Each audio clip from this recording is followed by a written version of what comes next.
Hello दोस्तों, मैं हूं पवन कुमार गढ़कर और मैं लेकर आ चुका हूं फिफ्थ वीडियो ऑफ चैप्टर 2.2 मतलब कैपेसिटर एंड कैपेसिटेंस।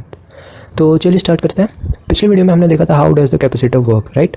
तो पिछली वीडियो में मैं एक चीज़ बताना आपको भूल गया था कि अगर एक कैपेसिटर को और चार्ज करवाना है तो इस चीज़ को मतलब ये जो सेकेंड जो हमने कंडक्टर लाया था ना, इंट्रोड्यूस करवाया था, उसको अर्थ करवाना पड़ता है। तो उससे अर्थ करवाने से क्या होगा, जो यहाँ पे नेगेटिव चार्जेस थे और यहाँ पे जो पॉजिटिव चार्जेस होंगे ना वो नीचे चले जाएंगे, जिसकी वजह से जो पोटेंशियल बढ़ रहा था वो नहीं बढ़ेगा, बिल्कुल भी नहीं बढ़ेगा। पहले जो थोड़ा सा भी बढ़ रहा था ना वो और कम हो जाएगा, मतलब और यहाँ पे ए पे जो है और पोटेंशियल कम होने की वजह से यहाँ पे और चार्जेस आ सकेंगे। तो अर्थ करना से ये फ़ायदा होता है। तो अर्थ करना भी ज़रूरी होता है कैपेसिटेंस में, कई कैपेसिटर्स में अर्थिंग भी लगी होती है, ठीक है। तो यही बता रहा था। चलिए अब हम आगे का पढ़ते हैं। आगे में हमें क्या पढ़ना है, टाइप्स ऑफ कैपेसिटर, मतलब कितने तरह के कैपेसिटर्स होते हैं।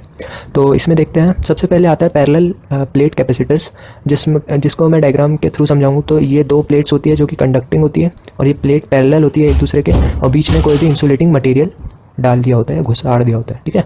तो सेकेंड है स्फेरिकल कैपेसिटर। स्फेरिकल कैपेसिटर में क्या होता है, एक स्फेयर होता है, ये सर्कल दिख रहा होगा आपको, लेकिन स्फेयर होता है और उसके अंदर एक और स्फेयर होता है, दोनों हॉलो होते हैं और दोनों में चार्जेस, यहाँ बड़े स्फेयर पे चार्जेस होता है नेगेटिव, छोटे पे होता है पॉजिटिव, दोनों के सरफेस पे होता है ये, ठीक है। जिसकी वजह से ये एक जैसे पैरेलल प्लेट कैपेसिटर काम करता है वैसे ये भी करता है, बस यहाँ पे बीच में यहाँ पे जो ये बीच वाला एरिया है इसमें इंसुलेटिंग मटेरियल घुसा दिया होता है और ये दोनों कंडक्टिंग होते हैं, जिसकी वजह से ये कैपेसिटर की तरह काम करता है और बाहर वाले को अर्थिंग कर दिया होता है, ठीक है। जैसे इसमें सेकंड वाले को अर्थिंग करता होता है वैसे ही इसमें बाहर वाले को अर्थिंग करती है। स्फेरिकल देख लिया हमने। अब हम देखते हैं last cylindrical capacitor. Cylindrical capacitor कुछ इस तरह के दिखते हैं जो कि सबसे नॉर्मली पाए जाते हैं। ये सिलेंड्रिकल टाइप होते हैं, इसमें दो पैरेलल प्लेट कैपेसिटर मतलब प्लेट्स होती है अंदर की तरफ, एक बाहर का सिलेंडर होता है, एक छोटा सिलेंडर अंदर होता है, ठीक है। वही इसी की तरह होता है और इसी की तरह होता है, सेम है, बस इसका मतलब मॉडल अलग अलग है पर ये काम एक ही तरह करता है। मतलब कैपेसिटर होते एक तरह के, बस आपको पता होना चाहिए कि कितने प्रकार के होते हैं। पैरेलल होता है, स्फेरिकल होता है, सिलेंड्रिकल होता है, इनके अलग अलग फॉर्मूले होते हैं जो कि हम डिराइव करेंगे एक एक करके। तो सबसे पहले हम स्टार्ट करते हैं पैरेलल प्लेट कैपेसिटर से। तो पैरेलल प्लेट कैपेसिटर्स, ओके, ये होता है दो कंडक्टिंग प्लेट्स होती है इसमें जो कि पैरेलल होती है, जो कि मैंने आपको डायग्राम में बता ही दी। और इसके बीच में इंसुलेटिंग मटेरियल होता है। ये जो दो प्लेट होती है ना उसके बीच में एक इंसुलेटिंग मटेरियल होता है, कोई भी मटेरियल हो सकता है, वो हम आगे चल के पढ़ेंगे वो किस तरह के मटेरियल होते हैं, ठीक है। और सबसे इंपॉर्टेंट चीज़ कि ये जो वन प्लेट इज़ इंसुलेटेड और अदर इज़ अर्थ। अभी मैंने आपको समझाया अर्थ किस लिए करते हैं, वो सेकेंड प्लेट को, और इंसुलेटेड फर्स्ट मटेरियल होता है, फर्स्ट प्लेट कंडक्टिंग होती है जिसकी वजह से वो चार्ज होती है, ठीक है। अब इसका डायग्राम देखते हैं। पैरेलल प्लेट कैपेसिटर कुछ इस प्रकार का दिखता है, ठीक है। अब देखो होता क्या है बेसिकली, इसके बीच में सपोज जो डिस्टेंस है इन दोनों के बीच में वो हम डी ले लेते हैं, ठीक है। इनका एरिया जो है वो ए ले लेते हैं, इसका भी एरिया ए लेंगे, ठीक है। और ये इस पर चार्ज हम सपोज इसको पॉजिटिवली चार्ज हम चार्ज करते हैं, ठीक है। दो प्रकार से कर सकते हैं, नेगेटिवली और पॉजिटिवली। तो इसको पॉजिटिवली करेंगे तो ये अपने आप नेगेटिवली चार्ज हो जाएगी, क्योंकि ये कंडक्टर, भाई कंडक्टर को इंडक्शन आपने पढ़ा है ना, तो ये ऐसा हो जाएगा, ठीक है। और इसको अर्थ कर देंगे, ठीक है।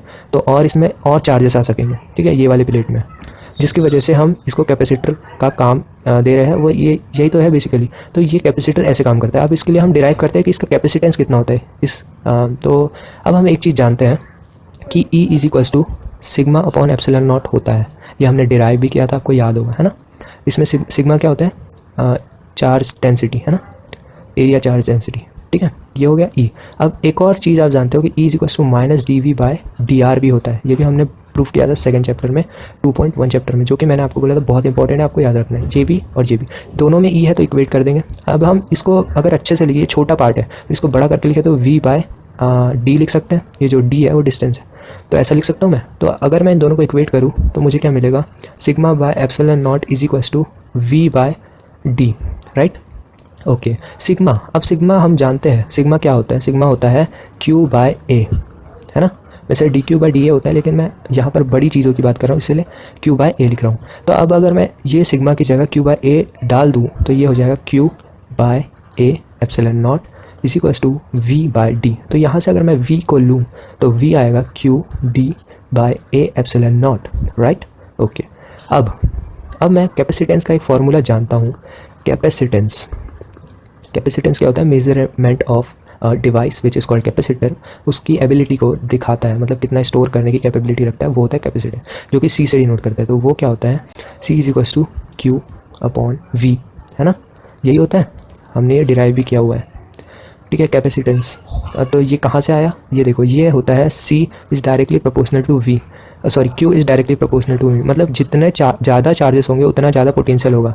ये चीज़ आपको याद करनी पड़ेगी, ये नई चीज़ है आपके लिए, मैंने आपको कभी बताया नहीं, आज बता रहा हूँ, ठीक है। तो इस चीज़ से हम ये चीज़ देख सकते हैं कि यहाँ पर सी वी, ये देखो Q is equals to C V हो जाएगा, है ना।